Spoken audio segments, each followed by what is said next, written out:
election results, gerrymandering, and the crazies on both sides of the socialism versus capitalism debate. Let's get into it. Starting out with the election results, the Democrats got 3 big wins in New York City, Virginia, and New Jersey. Now, Democrats were expected to win all 3 of these races, but they outperformed in each 3 of them by a large margin. Mamdani ended up crossing the 50% vote threshold, which is big. When you've got 3 serious candidates running in Sliwa, Cuomo, and Mamdani, getting over 50%, it's pretty impressive, and I would consider that a mandate. In the presidential election, 50% isn't really a mandate because there's really only 2 candidates that are serious that people are voting for. In New York City, when you've got another Democrat running against you as well as a Republican, 50% is a big deal. Getting the actual majority and not just a plurality and getting in the high 40s, that's a big deal, and he outperformed polling by a lot. In New Jersey, the biggest polling outperformer, Mickey Sherrill, was projected to only win by 5 points. There were some polls coming in late that had her tied, and Polymarket had her at only a 65 to 70% chance to win. So this was going to be the close race. This was the race that people were wondering about, and she won by 13. That's not close at all. Kamala Harris won that state by 6. She wins by 13. And honestly, at the end of the day, scratch that. I'll discuss the differences between them in a second. We'll go to Virginia first. Spanberger won by 15, projected to win by 10. Once again, outperforms the polls by a large margin. And in both Virginia and New Jersey, Kamala Harris won by 6%, and Spanberger outperforms that by 9.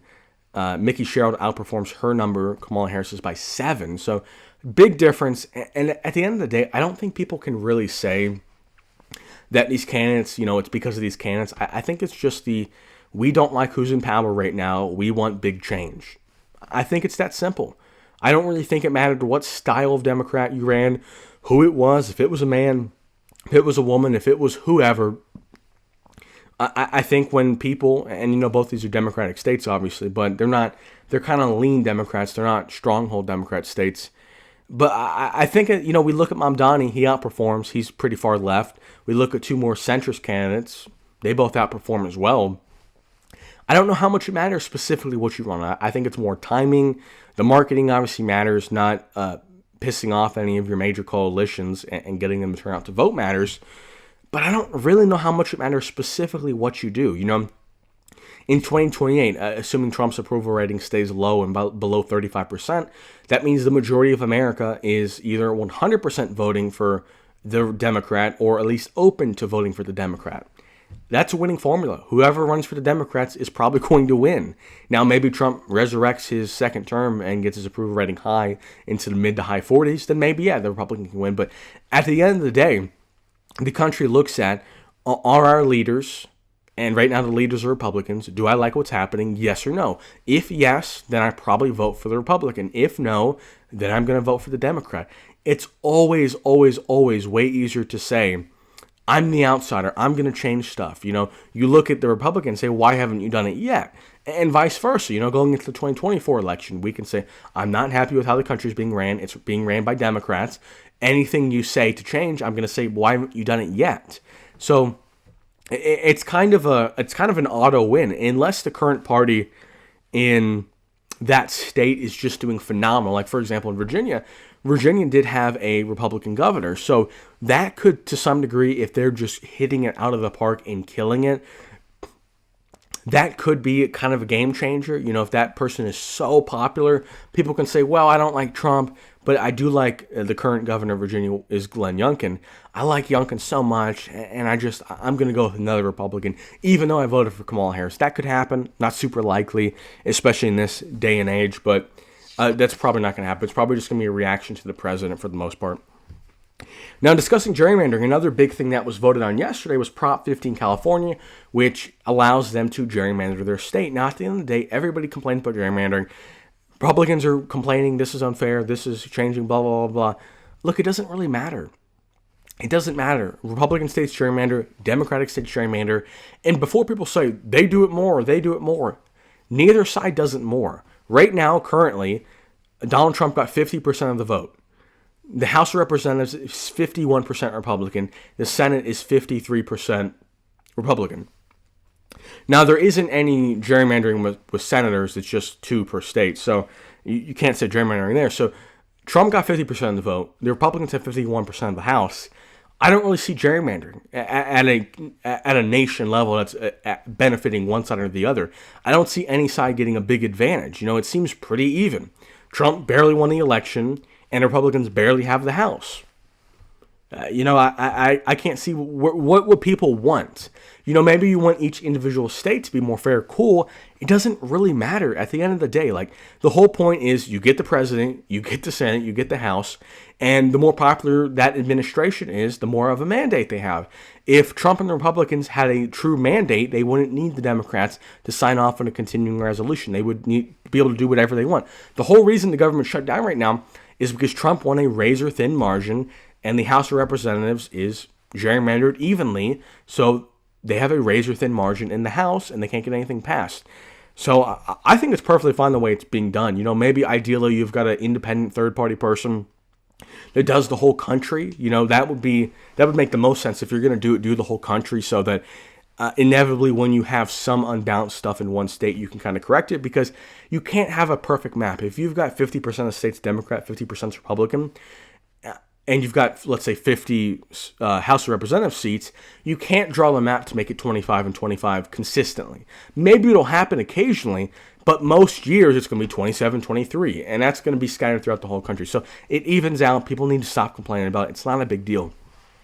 Now, last topic is going to be communism versus free market capitalism, and why I think both sides, people that argue both sides, are kind of ridiculous. Now, a lot of people start out kind of on either side. They kind of start out tacitly supporting capitalism or tacitly supporting communism, and they just keep pushing it and keep pushing it, and they just keep doubling, tripling, quadrupling down.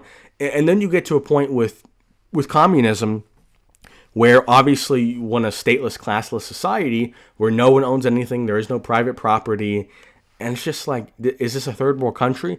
And then in the other realm, we get to the free market capitalism with no regulation. And at that point, it gets to a point of absurdity where why do we even have laws? If you can do whatever you want from a business standpoint, why can't an NFL linebacker do whatever he wants from a physicality standpoint? You can use your brain to manipulate, to get whatever you want. Why can't XYZ NBA player, why can't XYZ boxer just beat you up and steal your stuff? It gets to a point of absurdity where regardless of what side you're on, whether you're a complete free market capitalist, which no one actually is, or whether you're a complete communist, which no one actually is, people say they are. People are like, yeah, I'm a communist, or yeah, I'm a free market capitalist, I don't believe in regulation. No one actually acts that way. No free market capitalist wants there to be no regulation on what companies can pour into our drinking water, or what, medicine. Can they just put any medicine in the store and say it works and then you die? Can companies dump waste into the water? Oh, so we do need some regulation, because those people would admit, oh, well, I want those regulations. And most communists partake in capitalism, obviously, every day. And a lot of them, they might say, oh, well, it's the system I grow up in, there's nothing I can do. And to some degree, I kind of understand that. But they benefit, they enjoy aspects of capitalism. So at the end of the day, it really isn't, are you a total free market capitalist or are you a total anti-capitalist? Because a lot of communists call themselves anti-capitalists. It's just how much regulation do you want, and how many taxes do you want? Because that's the whole debate. Is free market capitalists, they don't believe in any taxes, they don't believe in any government regulation, and communists believe in, they don't really believe in any taxes because they don't believe in any money, but it's just how much. That's the only debate. I always find it ridiculous when people will call other people communist, socialist, fascist, all these different terms. It's like the only debate needs to be had is, does this make sense? And people like to get into fairness a lot. I don't really like that, because some people will say, well, although it would be beneficial, hypothetically speaking, if we increase taxes by 1% to get every homeless veteran a home and to make sure everybody's got universal health care, hypothetically, let's say that was what it took. Some people would say, although I want those things to happen, I want them to happen in a free market. And I don't want the government to step in and force me to pay more taxes, because it's theft and it's not fair. And although I do understand that, it's not fair because I earned my home and the homeless veteran didn't own their home, whatever that means, it doesn't really matter if it's fair, because if you allow issues to, if we just go from a free market, there will be issues spontaneously that arise. If a lot of people are homeless, if a lot of people are addicted to drugs, if a lot of people aren't making a lot of money, they get violent. They steal, they shoot, they kill, they assault. You see people walking around across the street, littering. So although it's not your fault, if you're rich and you've got a business, it's not your fault. It is your problem. Because everybody inside the United States or any country, everybody has to interact with everybody else. You don't want... It's awesome if you succeed, obviously. But if other people are failing to such a degree, it's going to inevitably hurt you. You can't... It's the same thing with foreign policy in Canada and Mexico or even across the world, but more specifically in Mexico and Canada.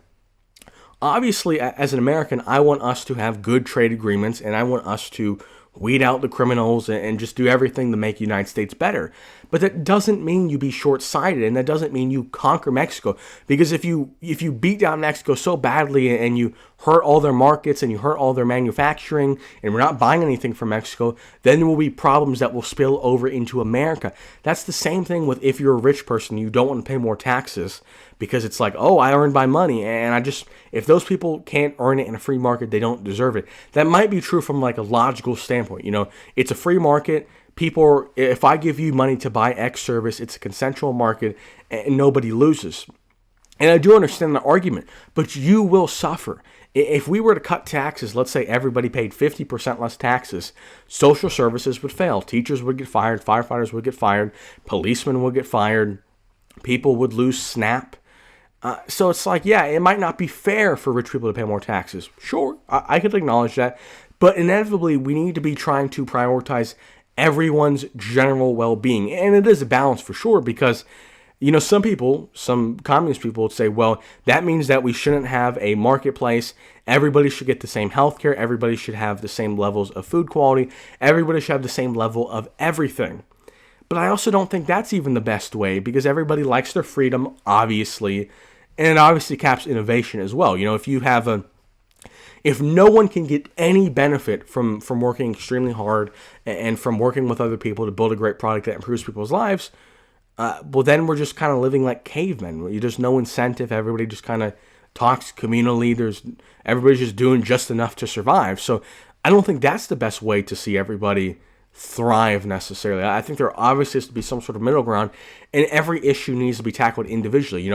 Universal health care, yes or no? Here are the pluses, here are the minuses. Here's how much more taxes would need to be paid.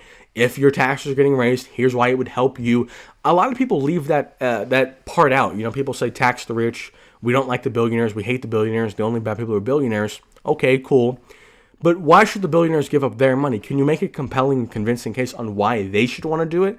You can't just beat people down and insult them and say, you need to give up your money or you're scum. Why are you a billionaire? No. The reason why you want to give up your money is because when people are poor, when people don't have health care, when people are homeless, they get violent. And regardless of how rich you are, you have to deal with that violence. You have to deal with that instability. And even if that doesn't get to you directly, let's say you're Elon Musk and that doesn't get to you directly, if poor people are affecting middle class people's quality of life goes down, and it trickles up to you, and now your quality of life gets worse. So although Elon Musk, hypothetically, if we did a wealth tax and need to pay $2 billion a year, hypothetically, he would say that's unfair, but at the end of the day, maybe that would benefit his life.